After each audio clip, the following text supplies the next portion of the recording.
Go get your drink. You're good. All right. Someone already gave us a thumbs down on our YouTube channel. Yeah.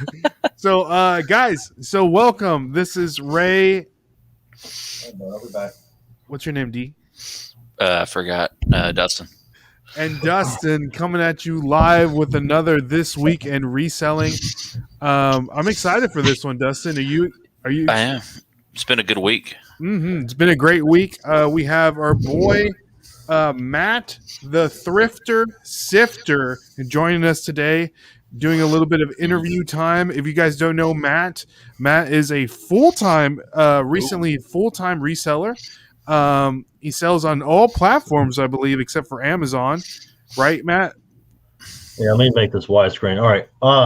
Yeah, I'm doing like Facebook Marketplace locally and eBay, and I'm starting to ship stuff on Facebook as well.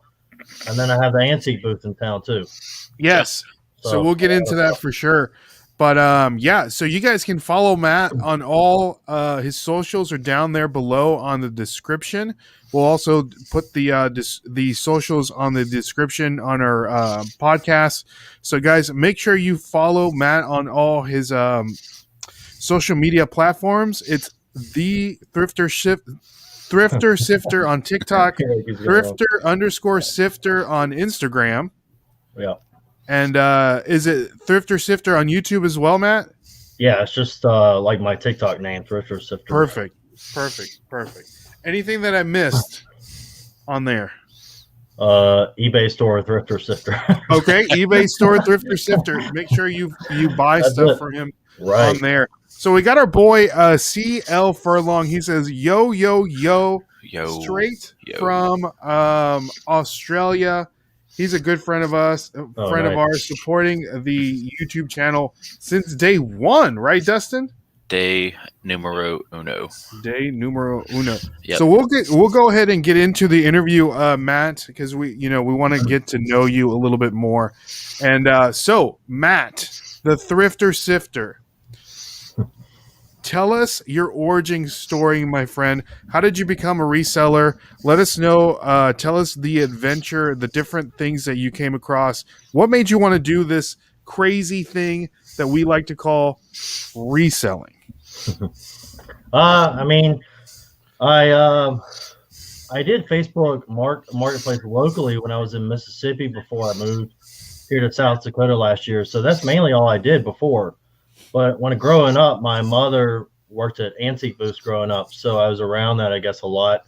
I was always watching reselling channels, American Pickers and Cincinnati Pickers, Shed Flip, stuff like that, YouTube.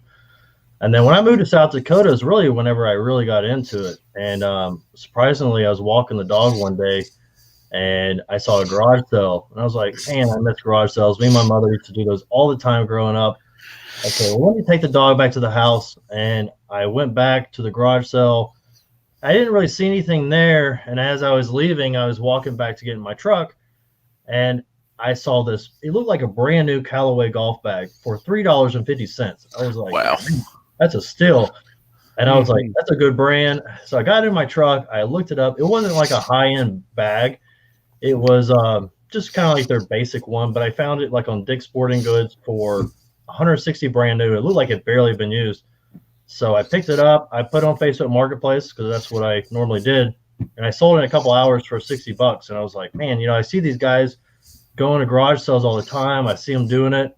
And I had a full-time cleaning business in Mississippi. So I had employees still working at the time when I moved here and managing all that from afar. So I was doing this kind of on the side, building it up. And I just saw a lot of potential. What's up? What's going on? I just see our friends on. Yep. Yeah. We got Bishop in the house, and we got Jess also saying hi. Yeah. Thank you so much for joining us today, guys. But keep going, Matt, and sorry to interrupt you there. Oh, no, you're good. Yeah, I just I realized, man, it's like I could really get caught up in my bills. I could, really kind of just do this and see where it goes. And so I had the cleaning business in Mississippi. And so all my clients, they know I moved. I had everything set up through Venmo. So I would have a crew go work, and then I would Venmo all the clients. And I was basically just working by phone So I started reselling on the side, and I got to where I was making pretty good money every week, And I just built it up. I built up my inventory, and I made mistakes along the way, but I got better, and then here I am now. I've got over 550 listings, and I really a lot of people think I've been doing this for a long time, but I grew, like I said, I grew up around this kind of stuff. I know about a lot of stuff like collectibles, and I'm always learning more as well. But anybody can do this. It's a no-brainer as long as you know how to read sold comps and what's currently listed, and just if you're willing to go sit in a section of the thrift store and just look through suit jackets nothing about, and just keep looking up. Keep looking up stuff if it's worth anything or not. Even if you sit there for 2 hours and don't find anything, it's like if you're willing to go through all that, you can learn pretty quick. And then you'll see something again. Oh, hey, I just sold one of those shirts last week. Let me grab that. And absolutely. So, I agree. I really haven't been doing this very long. A lot of people think I'm doing it for a long time. So how long have you been doing it? Since last year, September. In September? That's amazing. Oh, wow. Yeah. That is impressive. That is very impressive. And we'll get into you transitioning from part-time to, because currently you're full-time. Is that correct? Yeah. So you had your own business before, and then now you have your own business now, but you're doing it reselling 100% full-time. So we'll get into that for sure. But we'll go ahead and move on, because we have some pretty good questions on that also. And so we have Courtney White, my sister-in-law, says, you say anyone can do it, but the majority of people I know who resell have beards. That's the number one rule. You have to have a beard. That is funny, right? You have to have a beard. Who do we know that doesn't have a beard that resells? Tim. That's true. Well, that's because Tim can't. He wants the beard. He wants one. He wants one. It's just it's a little hard for him to grow one for sure. Mm-hmm. But Matt has a fantastic beard for sure. Matt, I think you might have the best beard out of all of us right now. It's been growing pretty crazy. It's like, I would love to, I don't know. I feel like it could be a lot better, but I was like, I wonder if I should get the wax and do some stuff. But for sure. I don't know. We got to hook up for that. Yeah, we have a sponsor for that. That guy's beard oil, so we'll send you some wax. All right. So Gorgeous says, I don't. She does. That's true. So true. I wonder. Let us know, Jess, if there's something that the women like a common thing that all women resellers have that is equivalent to the men resellers with beards. Oh, CL Furlong says he does it, but I feel like he can grow a pretty good one though. He probably. Let's do it. Challenge. He's got to grow. Furlong. He's in Australia. Is Furlong mainly on YouTube?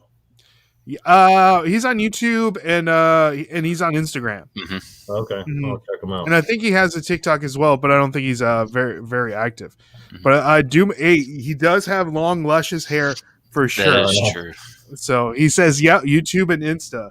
So yeah, for sure, guys. So let's get into our next segment. But before we do, guys, we do want to announce that Dustin and I have just released our new merch for spring. Yes, we did. So you can find that on our link in the bio. All shirts are $19.99. These are designed by us, 100%. $19.99 plus shipping and handling and tax. We have 3 new designs. This one is one of my favorites. It says on the front, it says, I feel like reselling on the front. And then on the back, it says, catch you on the flip side, Nashville, with the TriStar, which is one of our sayings. And then we have the next one, which just says flip in collegiate lettering, available in all colors. Really nice quality shirts. And then my favorite one, the Risk It for the Biscuit t-shirt. On the front has got the TriStar with the lightning bolts, and on the back it says Risk It for the Biscuit, the Nashville Flippers, which is, what you got to do, guys, when you're a reseller. Sometimes you got to risk it for the biscuit and buy things that you're just not familiar with. Wouldn't you agree, Matt? Yep, I do it too. Yeah, Gotta risk it. gotta risk Yep. it for the biscuit. Let us know, guys, in the comments what have been some of the things that you guys have risked it for the biscuit that you ended up making some crazy money on. I'm super curious to see what that is. So for the next segment, guys, we have this is almost going to be one of my favorite segments because I like to get to know people a little bit more. It's called Overrated, Underrated, where we give Matt a word or a topic, and he tells us, in his opinion, if it's overrated or underrated, and tell us why. So we have 10 things, Matt, and some are reselling related and some are not. So for the first thing, overrated or underrated, Matt? Matt, you look a little nervous over there. Yeah, I was a little worried about this one because I'm such a middleman on a lot of stuff. Okay, so. But you got to pick overrated or underrated in your opinion. In your opinion, for sure. So first one, Goodwill, Matt. Is Goodwill we talked overrated? about this already. This one I definitely think is overrated and underrated. And the reason I don't know, it's just pick one or the other, Matt. That's the rule. Pick one or the other. I don't know. Well, okay. Let's give us a reason why you think it's overrated, and give us a reason why you think it's underrated. My mind just went blank. I don't know. I can't even. Or just pick one. I'll say. All right, I'll say it's underrated because there's a lot of good clothes there you can get for cheap. Like this shirt, I bought this John Lennon shirt there for $2. You know, Still, it may be pre-owned, but it's you can get good clothes for cheap. You know, so that's one for sure. So underrated in Matt's opinion. So we have Jess bringing in some info. She says she bought tickets to the Cubs game in 2016 when they went to the World Series. Risked it for the biscuit. Let's go. Ooh, nice. I don't know if I guess she might be in the Illinois area or a longtime Cubs fan. So hey, Dustin, if the Tides ever make it to the Super Bowl, bro, yep, we may have to risk it for the biscuit. Gonna have to risk it. Or at least be in the parking lot or in the city. We just got to be in the city, at least. At least. Got to. So the next topic, Matt, underrated, overrated, macaroni and cheese. Macaroni and cheese? Yes, sir. Underrated. Underrated. Let us know why. I mean, I don't know if it's basic macaroni and cheese. I feel like because it can definitely be leveled up in a lot of ways. You can do a lot of stuff with mac and cheese. I worked in restaurants for a long time, so tell us a little. What was the best mac and cheese dish that you made? What are you putting? Are you putting shrimp in there? Are you putting some black truffle in there? Lobster mac and cheese, something like that. What is it? One more time. Mac and cheese, probably. Lobster mac and cheese. Yeah, like bacon with a little breadcrumbs on top. Ooh, that sounds good. Like that. Sounds delicious. That sounds good. For sure. So macaroni and cheese is underrated. Yard sales, my friend. Overrated, underrated.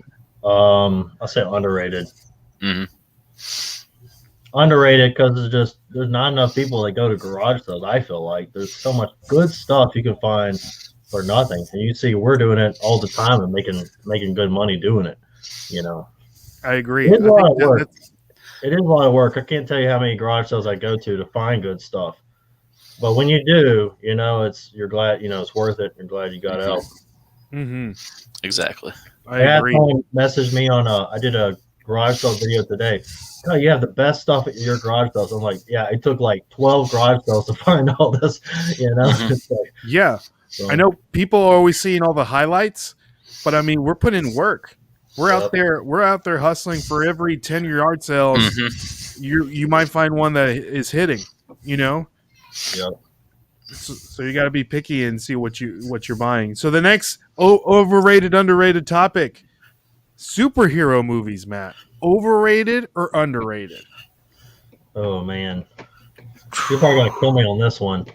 I'd say probably overrated. I don't know. Maybe I say overrated because I just don't watch a lot of movies. I'm more of a TV series. But honestly, I don't watch like hardly any TV except for a few YouTube shows throughout the day. But whenever I do get down and watch a good superhero movie, I really like it. So there's one that just came out the other day I watched. I can't remember what it is. If I think of it, I'll let you know. So over or under? Oh, I think I said over. Over. So they're overrated. Yeah. Okay. I don't know though. I feel like people are gonna. I don't know. I just don't. I'm not a big movie person, so that's the only reason. But so, in your opinion, I think they're a little overrated. I might agree with you. But some of them aren't that good. Growing up, I was all about that kind of stuff. But yeah. Nice. So next topic: Facebook Marketplace. Overrated or underrated? Underrated. I agree with that. I think it's going to take over eBay. I don't know. Oh, give us your opinion on that. I was doing some research a few days ago, and they have 4 to 5 times the foot traffic as eBay does currently right now. I think there's some tweaks they got to work out for sure. I barely even use Facebook anymore now that I'm on TikTok so much, but a lot of people still do, and it's the biggest social media platform there is right now. And if you can turn a social media platform into a place to sell stuff, I think it's a great idea. TikTok could do that somehow. It may be. I mean, we are doing that on TikTok as far as a marketplace. I don't know. I just think and what I was worried about is when you list stuff on there, it seems like you get a lot of views right off the bat, but after a while, it like kind of slows down. But now they have it where you can relist every like 7 days.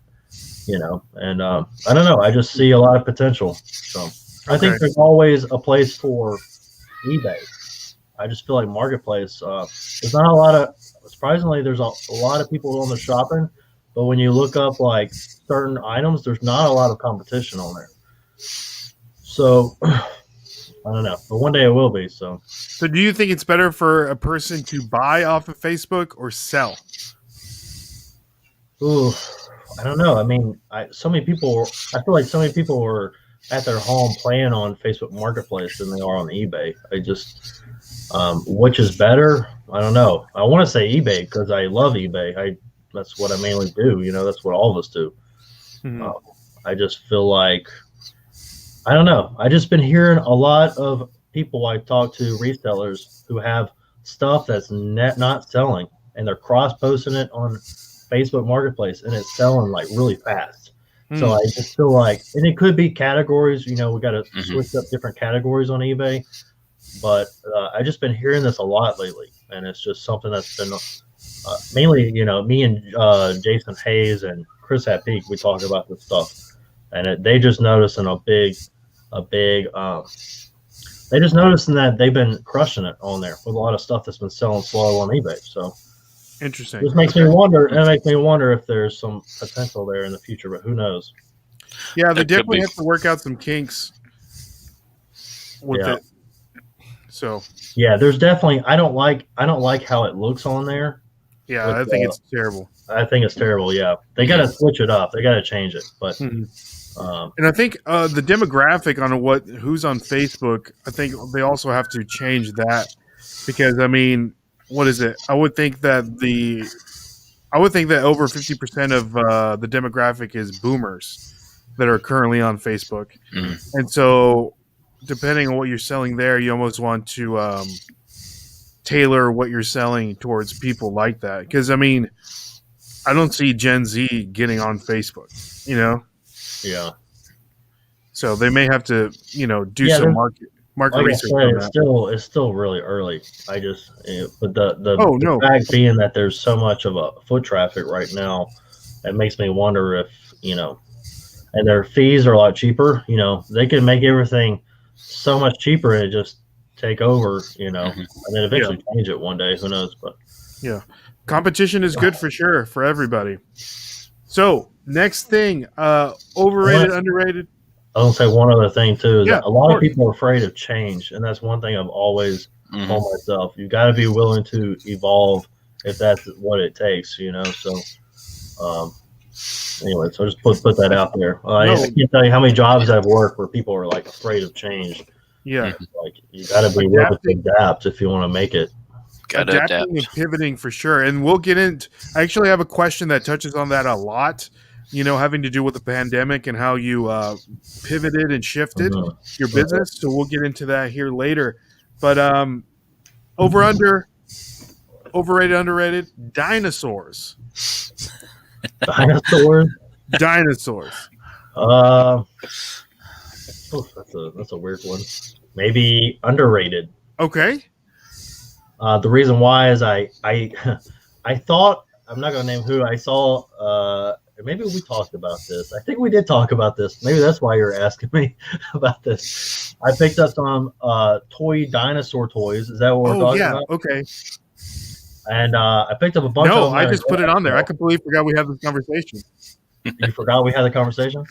Okay, I paid $4 for 50 cents a piece for like 8 huge dinosaur toys at a garage sale because I thought I saw someone else talking about it on the video about how buying them in bulk and selling them as a lot sells good.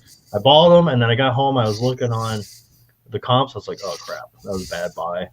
And then I put them on Facebook Marketplace and I sold them within a day for $16. So locally, so maybe I could have priced more because I had a few people ask me about them. So, yeah. Nice. I know.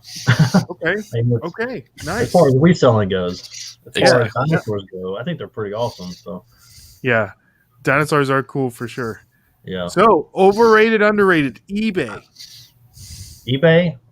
Underrated. Okay. Like I said, I would love to. I was talking about Facebook and everything. I would love eBay to be the main thing. I think there's a lot of people that just don't shop on there anymore. There's a lot of great stuff on there. I just think people are missing out. Okay, nice. Shopping wise and selling wise. I agree for sure. So next topic, vintage toys. Underrated. I know you pick up a lot of vintage toys. Mm-hmm. Yeah, that's one of my best sellers too. Vintage board games, video games, figurines, all kinds of stuff. So nice. So guys, make sure to pick up those vintage toys. Overrated, underrated, Matt. Aliens. Aliens? Overrated. Overrated, he said. Yep. I mean, I'm sure that there's more life out there, but I don't know if we're ever going to find them. I'm sure they're in a galaxy far, far away. Humans can't even make it that far out of their planet because of the temperature changes and everything. It's like I think another life form trying to make it out, to be able to adapt to all those. I don't know. I just think I gotcha. I think people are just. I don't know. But. For sure. So, overrated, underrated, vintage clothing. Vintage clothing. I don't know. Oh, he's torn on this one, guys. He's torn. Well, I don't know. I guess I'd say underrated. I don't know though. A lot of people know that vintage clothing is good stuff, but there's a lot of people that say, why you want to pay all that money for that when you could just go buy it new? I mean, when are you going to find another one of those? You're not going to find that stuff probably ever again. Nice. So, all right. So we 2 left, Matt. Overrated, underrated, soccer, or someone may say football. Oh man. I'm not really big sports person, so I'd probably say overrated. I played soccer as a kid and I hated it, so that's the only reason. Anyway. Nice. I'm just not a big sports one. Awesome. So last topic for overrated, underrated, trading cards. Trading cards. Any kind of trading cards. I had a feeling Pokemon or something was going to be one of them. I don't know. It's when you think about it being a piece of paper card and how much these can be worth, but they're made in rarity for a reason, so they become highly collectible. I think I would say underrated, just because there's a YouTube channel I watch pretty often. It's like baseball. It's like collector, buyer, reseller. I don't know if you were watching before. Great stuff. I'm not a big sports fan or a big into trading cards, but I watch them pretty often just to learn stuff. It's crazy what some of that stuff can go for. I mean, Definitely underrated. You find that stuff. I mean, the right one, you could change your whole life. You got that right. Exactly. I'm sure you know that too. Find the right Oh Pokemon yeah. card. I know. I was telling Dustin yesterday that I'm actually starting to invest in buying Fortnite cards, just Okay. packs and keeping them sealed for down the road. And this is my reasoning why is because the current generation, I feel like Fortnite is going to be the Pokemon of this generation because it's such a big IP in I video sold games. I sold a Fortnite toy the other day within a day. Someone was like, "Oh no, don't buy that." Sold within a day. Exactly. So I feel like that IP is going to be like Pokemon down the road, and then they're going to want something tangible to bring those nostalgic memories back. And I know that currently right now, if you find Fortnite cards, the ones to look for are like Dark Knight, Ice King, Ice Queen. I mean, those are going for around $500 a piece, and that's way more than what they were going. That's way more than what Pokemon was going for when it was at its peak. That's crazy. Or at when it was at its peak when it first came out. So like, I would recommend if you see them at Walmart, just buy a pack and just keep it sealed. 15 years later, you never know. It'll be kind of like Pokemon cards, you know. Like a sealed pack of Pokemon cards is worth thousands of dollars. That's insane. I actually I got a question for you, for both of you. Actually, it has to do with mainly collections and Pokemon. Speaking of that guy about that baseball card collector or buyer, they do really well with buying old collections. I know with Pokemon, you really got to be careful because you buy someone's lot of cards, they're probably buying a bunch of energy cards or just junk stuff, you know. But have you ever thought about buying like collectors' stashes? You know, they want to just get rid of their stash, like go in and look through it and seeing if it's worth picking up. Because this guy, that's all he does. He doesn't believe in buying packs and picking cards out of them. He used to work at a trading card store, and he's seen people open up packs and spend a bunch of money on stuff, and when you could just go buy collections. What is your thoughts on that? Do you think that there's money to be made buying collections and going through and selling it, especially maybe older collections? I'll let you grab with this one, D. Here to see what you think. There's actually one I'm looking at. Or do you think it's worth ripping open packs and just hoping to get lucky when you could potentially look through? I'm talking about go and look through like 10,000 card lot buy. You know. Yeah. In there. It depends on what cards are in there. Like I'm looking at one on OfferUp. It's like $175 for quite a few cards, and there's some decent cards in there, like a rookie Deion Sanders, some rookie was it Brett Favre, couple good players that I know of, but it could be just a mix of a bunch of crappy players. You got to look to see what's in there. Yeah, you got to look. But you ever thought about doing something like that, especially Pokemon cards? Pokemon's cards hard because it could be just no one's getting rid of their good cards. Exactly. I'm sorry, no one's getting rid of those. So it's going to be a bunch of more common, uncommon.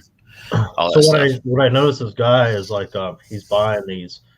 Like he'll go to people who maybe had an addiction with cards. They just keep buying packs, and they just keep opening them, put the cards away, open them, put them away, and they realize they have a problem, and they're like, okay, I just got to sell everything. I'm trying to stop doing this, or they move on to something else, and he goes in there and buys all their collection, and a lot of it ends up being junk, but sometimes he finds some pretty amazing stuff in there. So, I think it's a different $30,000 worth of profit. You know, it's a lot of work. I think it's a lot of work going through and bulking up all those energy cards or basic cards and selling them as bulk lots. I'm sure it's a lot of work going through. No one's buying that. It's garbage. Yeah. The only way, because we do know that Pokemon trading cards, it's a trading card game.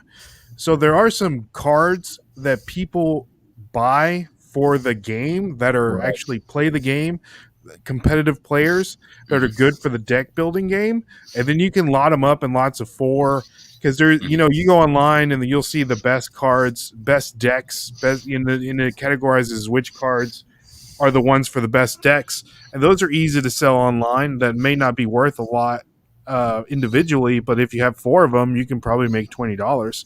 But to answer your question, Matt, to buying packs, to buying cards or collections, it varies because if they're vintage cards, the people know what they have, and they usually jack up the price because even if they think it's a Charizard card, not all Charizard cards are worth money.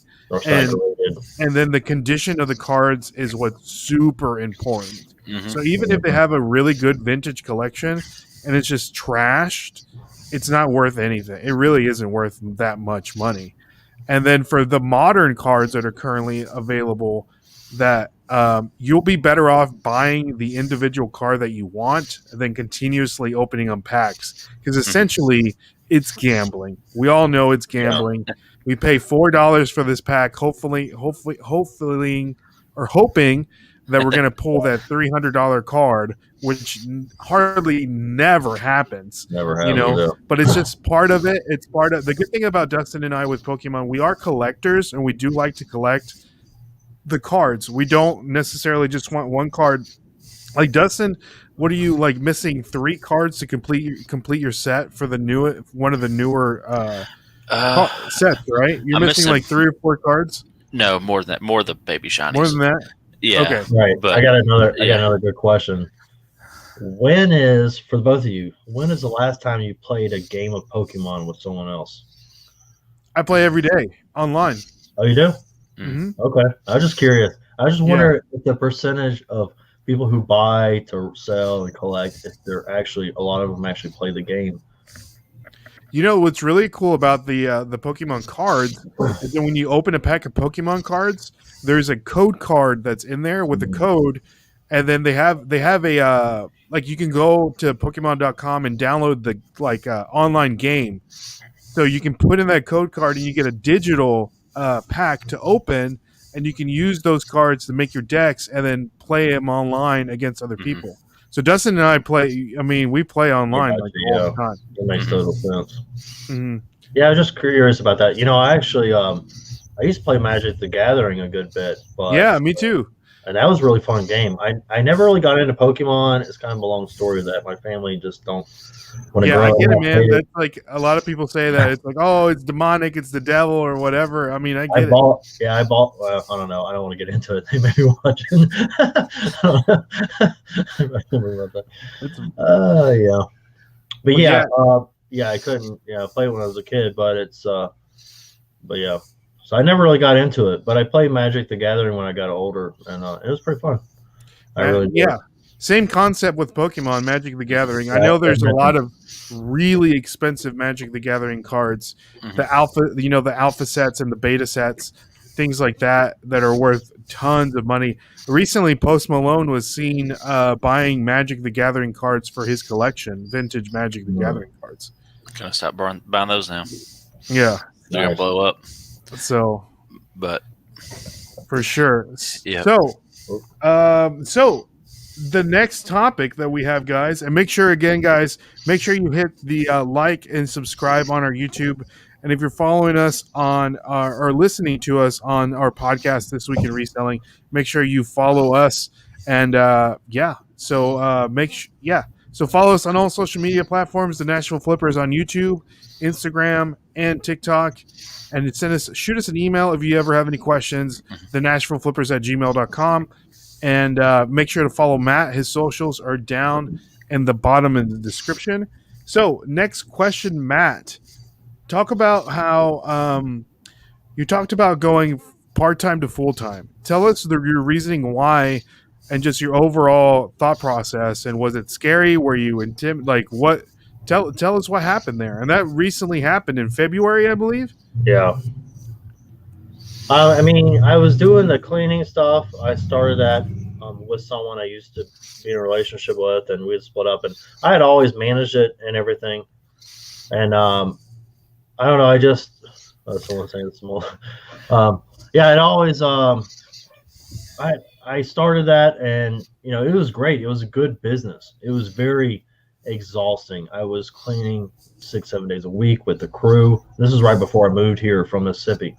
Very exhausting. I mean, I would get off. We had 30 something houses we were maintaining a month, whether it's weekly, bi-weekly, or once a month. And then I also had a deal with contractors and stuff. Whenever they would build a new house, we would go in and do the final cleaning and clear all the dust and all that stuff out. And I was doing offices and other stuff. I mean, it was just crazy. And I was working so much and going and looking at new places. It was just exhausting. And it was a great thing, but I was selling stuff on the side of Facebook Marketplace. Later I had met someone and I moved to South Dakota. And but my crew, they wanted to keep working, so I said, look, I'm going to do it as much as I can. I'm going to keep up with as much as I can. So that's what I did from September till end of January. But it was just very hard not being there and being here, communicating all day while I was building up TikTok and reselling and stuff. And eventually I just saved up my money. I just saved up. And that was really a lot more comforting whenever I decided to go full time. So literally the day I decided to go, that was my last day doing that. The next day I got that antique booth. So I never really got a break. I just went right into it and then got going with that. And so far so good. At the time I only had 350 listings. And now I have 550. And then I have to price stuff for the antique booth too, clean stuff and price stuff and take it there. It's like 20-minute drive away, so I do that once a week. So it's been a lot of work, but it's starting to pay off. So starting to make pretty good money. That's good. Now, do you worry about your finances or like how do you I'm sure you're doing pretty good considering you're full time, but it's like, is that something that's like looming over your head or you're just like, my girlfriend put in what you take out kind of thing? My girlfriend just went part-time, going from 90 hours every 2 weeks to 35. So we're trying to do this more now and build it up. So right now it's kind of been a little bit like, okay, now I really got to start power listing. So last week I listed, I don't know, I need to be listing a lot more, but there was like a couple of days I knocked out 50 listings. Wow. So yesterday I did 17, and then I also priced probably 10 things for my booth, cleaning stuff as well. I just had to expand it. I just expanded it. I got to go up there probably tomorrow, start moving some shelving in there. We had to build a pegboard wall, 12-foot pegboard wall, 8 foot high, because they don't want us to hang stuff on the wall. So I had to build that. It's been a lot of work, so I work every day. Just recently I had to take a day off because I was just so over. Yeah, man. I've been working every day since I started TikTok, pretty much. No lie. I mean, every single day till 11 o'clock at night, so at least. That's great. So tell us about your antique booth. Like, tell us a little bit about that. Like, what did you want to, why did you want to get an antique booth? Well, I mainly started because I had a lot of stuff when I started that the shipping's too high compared to the price that it sells for, and I probably shouldn't have bought it, So a lot of stuff I put in there, low price, just trying to sell it off. But I had a bunch of cool stuff that just doesn't sell for a lot of money. By the time you have the fees and everything, it just didn't make no sense. So I used that a lot for that reason. But now that garage sales have been up and running, I've been buying a lot of stuff to go in there, to sell it and everything. So I have a lot of Tupperware in there. I've been buying a lot of Pyrex lately and putting in there. I got like beer signs I just bought at a garage sale last week to go up on the wall, stuff like that. It's been a little slow the past week because they had that big neighborhood garage sale here. 350 garage sales last week in one neighborhood. I did 90 in 2 days because it was all like within a maybe a 10-block radius, all the way around. So we would park the car and you could see like 7 garage sales. That's crazy. In the 4 corners. So we would hit everyone, get in the car, drive around the corner, hit them all again. I did a live show too on the TikTok while I was out there. It was a lot of fun. That's amazing. It's like a dream right there. That sounds like a dream. I got so much footage. I mean, I got enough footage for like probably a couple of weeks. Yeah. There you go. That's awesome. So when you're not there in the antique booth, I mean, is this place open? Like, is it in a warehouse? Like, describe it a little. 7 days a week. 7 days a week, 10 to 6. It's open. I don't have to do any work there. I go out there once a week. It's in the same building as a Savers thrift store too. So So a lot of times I'll go there, I'll fill it up, I'll run into the Savers for a minute, just look around, and then come back home. So like if something, so you have like a section in the store, and then when something sells, I guess somebody's like writing down what sells, and then later they reimburse you, or they so take I out. I currently have a 5x10 spot. I just expanded it, but for that spot, it costs me $125 a month, and then there's 5% commission fees. Okay. I have a number. 35 is my booth, so I write that number on all my tags, and then I put the price on there. Anything over $29.99, you have to write firm on it, or put a line under it. Otherwise, they can opt for like 10% off if they know about the special or whatever. So if every time something sells, it goes into their system, and at the end of the day, if I sell something, I get a notification on my phone. I get an email.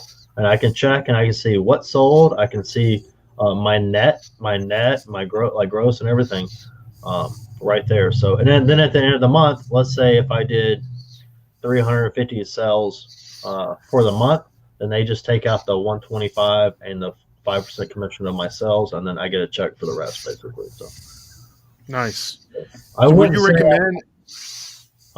Go ahead. Would you recommend that people, like, if there's an ability to do like a flea market booth or antique booth, would that be something that you would recommend people to do? I would, but I wouldn't say that it's gonna be like your sole income. I wouldn't do it to be a sole income. I would do it to be as an extra, because you're not gonna make a living doing it. Maybe if you had a ton of antique booths and a ton of flea markets going on, but I mean, my first couple of months, I made like a couple hundred, profit each month. But now it has been winter here in South Dakota. So now that the weather's nice, people are getting out and shopping more. So it should go up. I have a friend that has a booth in there. He told me about it. And like during Christmas, he has a 10x10 he shares with someone. And during Christmas, they did like $4,000 in sales. So wow. There's certain times of the year, like Christmas, when people are out shopping for gifts, and then during the warmer weather days, it's probably a lot better. So for sure. But it's I'm definitely making money. I would not. I mean, it's paying my gas and I'm making profit, but I'm not. Something. I'm hoping one day. And I put some better stuff in there and expand the booth. I'm hoping that, it'll get to the point where I'm actually making a little bit more. So I just don't have a lot of stuff in there, but I have a lot of stuff I'm taking there this next week. So I'll do a video update on it. Yeah, that'd be great. And where people can see that on your TikTok, correct? Yeah, I've got a couple of videos from before, but like I just bought another shelf to go in there, and then I bought this other shelf to go on top that's got little sections, and I'm gonna do like a mug wall, put like just really cool looking mugs in each little cubby hole. And then I've got like another shelf on it below. I'm gonna put like a bunch of Pyrex and stuff on, and then I've got a lot of cool stuff I'm taking up there. I've got a lot of old phones, like wood antique radios, a lot of stuff I haven't even taken up there yet. So that's nice. So we actually had this question come in through TikTok, Matt, that they wanted to ask you. They said, how much time a week do you need to invest in flipping to make it worth your while? So they're asking, so for a person that wants to get into this, how much time a week? To make it worth their while? I mean, make it worth their while. It really doesn't take much time. I mean, if you can go on your lunch break or after you get off work somewhere to go pick up a few things and list it in your meantime, once they sell, then it's going to be worth your while. I just say keep your costs low. I go buy 10 things at a time, maybe, and then I sell 2 things. I made my money back. So once those other items sell, it's like, sweet, I just make a profit left and right, So it really doesn't take much time at all. It's just getting out there and doing it, Get that right, for sure. A lot of people want to do it, but you're not doing it unless you get out there and do it. So, Agreed. Yeah, just like anything else, you got to put it. You take out what you put in. Right. Mm-hmm. So yesterday, good day. I had like 7 sales on eBay, so today maybe a little slower, but definitely whenever I think, okay, I just spent $20 on all these items, I made $150 profit today. I'm just thinking about I'm trying to get up to like 1,000 listings. So before long, I may be making 300 profit a day. That's really where I want to be at. Oh, that would be amazing. Yeah, 1,000 listings a day. Huh? Or 1,000 listings. That would be. Dude, A lot. Here's a question for you, Matt. Now that when do you think that you're going to hit your ceiling and reselling, that's doing things by yourself, to a point to where it's like, when are you considering maybe hiring a helper or someone that can help you? Also, say my girlfriend's part-time now, so today I had her set up a Facebook to sell stuff online. So basically what she did today is set up the shipping, and she's going through all my old posts, all my old listings on eBay, and cross-listing them on the Facebook Marketplace. And making a list of everything. So that's what I had her working on today. So once she gets all of those on there, I'm going to start having her cross list more stuff on the Facebook Marketplace. So hopefully that will up some sales. I mean, I'd rather have 550 listings if we were just crushing it every day.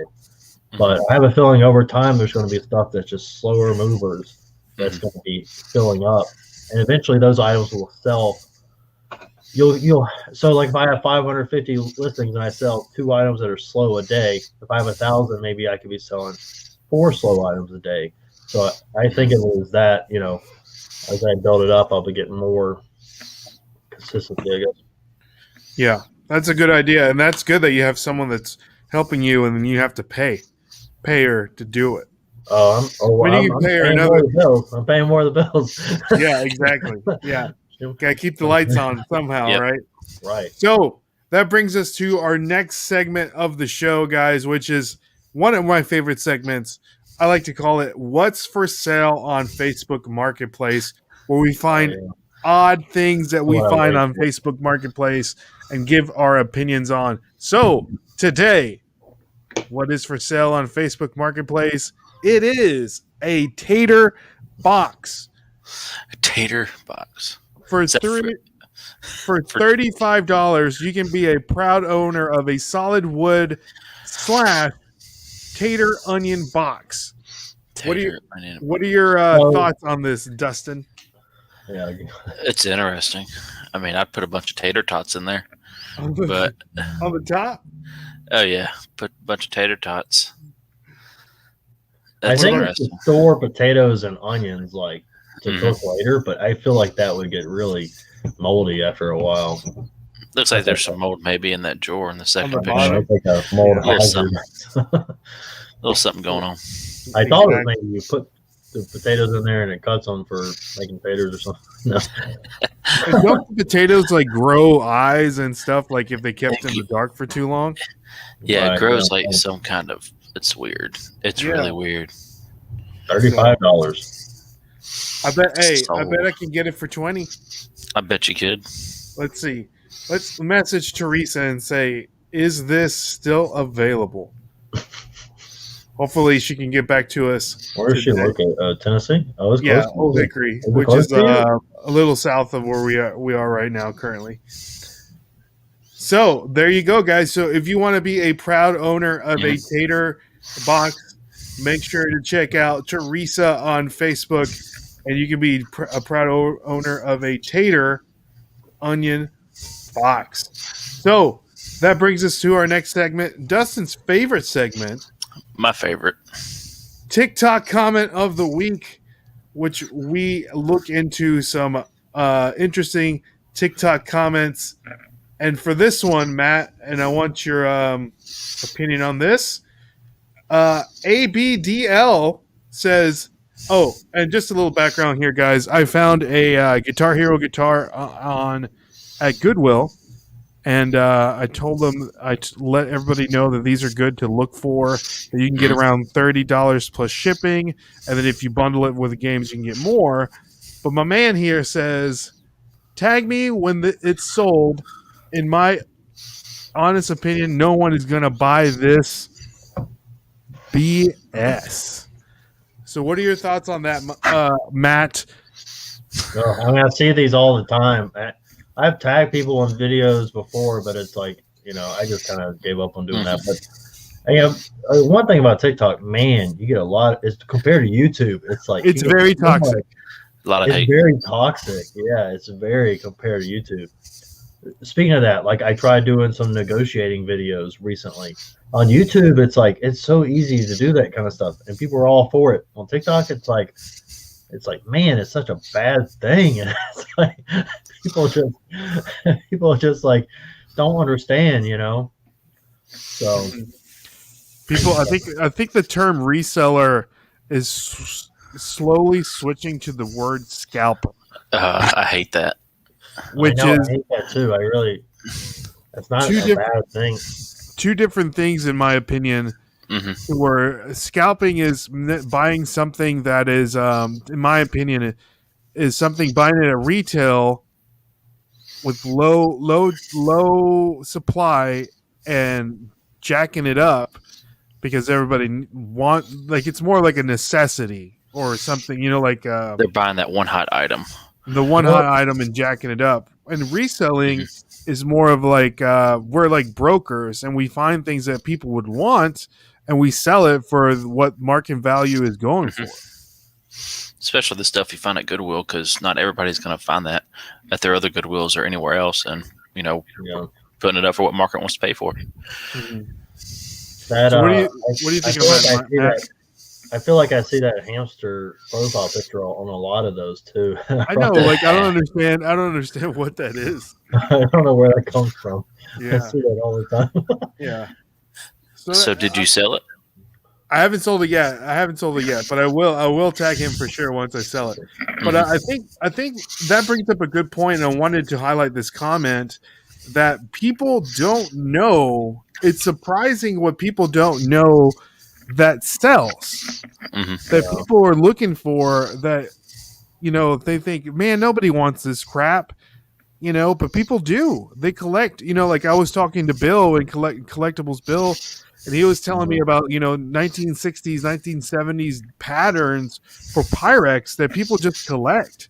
And people say, people think, why will anybody want to collect like a dish? People do it. People collect. Why would anybody want to collect Pokemon cards? Oh, I had a video today. And a garage sale video, and one of the items I picked up was this Oster blender I got for $1, and I said unfortunately the blades were broke. It was like just loose spinning in there. I didn't realize it until I got home, and I said I was going to sell it for parts for $20, and someone was like, "Who's going to buy that for parts for $20 when they could just go buy a new one?" I was like, "Vintage sells, period." People, you can't find this stuff anymore, so people will pay for it. May take a while to sell. Who knows? But it does sell. Agreed. So, Matt, we're getting down to the nitty gritty. We have 3 more segments on the show. These are also biggest of my favorite one of my favorite things. What has been your biggest flip and your biggest bust? It's my favorite one. I'm trying to think of what a bust would be. My biggest flip was $2,800 profit. Wow, that's awesome. That was my biggest flip. But I paid up for it.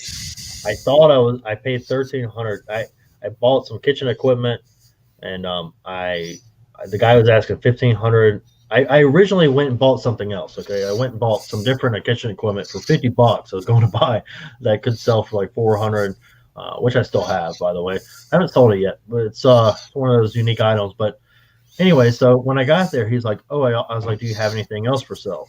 It's like, "Oh, I have this thing, and it's called a dough rounder. It's like for making dough balls really fast, and it's like someone can stand there and just drop dough balls down this hole, or just pieces of dough down this hole, and it spins around and it pops out a perfect round dough ball. It does like 800 in an hour. But the problem is that only pizza restaurants want them, So it's like trying to find a pizza restaurant to buy one. It's not like selling a deep fryer. Like everybody needs a deep fryer, or a lot of restaurants need deep fryers. So it's trying to find, or some bakeries will buy them. But anyway, so I bought it. I paid up for it. It took like 3 months to sell. I was hoping to sell it for $6,500. It didn't work out that way. I sold it for $4,100. I got the money, and and that was that. But that was probably the biggest as far as the bust. I don't know of anything, to be honest with you, that I've really bust on. To be That's honest, good. yeah. Like, what about something that you thought was like super cool that you thought would sell really quick? Then you invested a lot of money into it that didn't necessarily sell for the money that you wanted, or just I just said. So I guess that was a bust in itself. Yeah, I'm trying to think of what. There's probably a lot of stuff that I've sold that I thought I was going to make more money on it, but just didn't pan out that way. You know, a lot of small stuff. It hasn't been anything just very expensive. I'm trying to think of an example. I really can't think of anything. Oh, I got one. okay. Last year I bought this TV DVD combo for $8 at a garage sale. I've been trying to get rid of it. It's just, I guess it's not a good brand, Sylvania. Sylvania, I guess that's how you say it. It's been in my garage. I hope it still works. Pull it out and test it. I'm probably just going to sell it locally because I'm trying to sell it for a minimum of $30. It's like one of those gaming ones. But I can't even sell it for that. So I was hoping to sell it for more. But by the time you pay the fees and hoping it gets there safely, you know, it's just, I don't know. So I guess that would be my bust. That's a good bust. So last thing that we have on the show here, Matt, and thank you so much for coming on. I know we're getting down to the 1 hour mark. So advice, my friend, for anybody that wants to get into reselling, anybody that wants to open up an antique booth, or just anybody that wants to come off their full-time job and go part-time, or go full-time and jump into this. What kind of advice do you give somebody that wants to do this? I would say if you're thinking about getting into this, before you invest any money on stuff, try to sell stuff you got yourself that you don't want anymore. Try listing it. Don't go to Goodwill, or don't go to thrift stores. Don't go to garage sales and just blow a bunch of money, get home and feel overwhelmed. Like, oh man, this is a lot more work than I thought, and I just spent all this money. Just try to sell some clothes you don't want anymore that may be worth something. Old stereo, some kitchen pots or pans or something like that. Whatever you have that may be worth something, and try selling it and see if you like it. But if you do buy something, keep your costs really low as possible, and then list daily. If you want to get consistent sales. List daily is a big one because you can trigger that algorithm for sure and get some sales. Yeah. So that about sums it up. Dustin, do you have any additional questions for Matt? Think we hit it all, honestly. I think so. Yeah. Yep. It was a good one for sure. Good. It's been a good time. Yeah, man. Thank you so much for coming on. Do you happen to have any questions for us, Matt? I know. I was trying to think if there was anything else. I don't know. I think we pretty much hit it all, honestly. Yeah. I agree. About Pokemon, already hit all that and stuff like that. So. Nice. So, guys, again, thank you so much, Matt, for coming on This Week in Reselling on our YouTube channel. Guys, make sure you subscribe. Make sure you subscribe to the podcast. And if you want to check out Matt, all of his socials will be down in the description below. Check him out on TikTok, YouTube, Instagram. And if you feel like you want some cool stuff, check out his eBay store. Is your eBay store the Thrifter Sifter, or do you have it something different? Yeah, it's Thrifter Sifter. And then I also have these as well, these 6 Thrifter Sifter hats. Ooh. So I put that in there, yeah. Super comfy. So got these as well in my store. I think I put some other stuff in there, but I get these made locally from a friend of mine. So nice. Really I like it. Would you ever want to open up your own website and sell stuff out of there? I've talked about this with my friend Chris at Peak. We talk all the time. And I talked about, I feel like, which I know a lot of people are doing this already. There's a lot of stuff at thrift stores. I feel like I see weeks after weeks. It's good, cool stuff that just no one's there to see or buy. And I feel like there could be a market for that. But then again, it's like trying to build. I feel like I would have to build up a whole new thing for that. I don't know. I thought about maybe putting together a website for a certain item, but a lot of the stuff I sell you need the right buyer for it. I would cross post it or something like that to my own site. Yeah, I know that Bill with Collectible Bills has his own site that he sells his stuff on there, and he was telling me it just for him the certain things that he's selling, it's just financially it makes more sense to have his own site. Yeah, and he can list as many stuff as he wants, and then through the traffic that he's gaining on his social media platforms, people can come on there and buy directly from him and not have to buy from a middleman. Right. But his stuff is very specific towards, like you said, yeah. a certain genre of people that they want. So, but yeah, guys, go ahead. I'd say I feel like when I started the name Thrifter Sifter, I was really thinking of just people in general who like to thrift and like sift through stuff. So maybe one day I could turn that into a clothing brand or something like that. Cool. Nice. I think that would like be cool, but yeah, that'd be cool. Well, I forgot what your name was before you changed it, because I remember you changing it. I had a different name before. I think so. On your TikTok, wasn't it just your name or? Oh, I don't think so. No. Okay. Maybe I did have a different profile picture on there, like myself for a while. That's probably what it was. Yeah, that's probably what it was. Yeah, a long time ago. Yeah. So, guys, thank you so much, Matt, for coming on. Again, make sure you follow him on all his social media platforms. Yeah. And that's it. Anything else, Matt? Nice to meet you, Dustin. It's been a pleasure. Nice meeting you. And we'll have to do this again sometime off of Absolutely. YouTube or something. So for sure, yeah, absolutely, for sure. Yeah. Yep. So, guys, thank you so much for everyone joining us, and thank you so much for all the love and appreciation that you've showed us. And my name is Ray. My name is Dustin. My name is Matt. And we'll catch you guys on the flip side. See y'all. Yeah. Peace. God bless y'all. Stay on for a little bit, Matt. All right.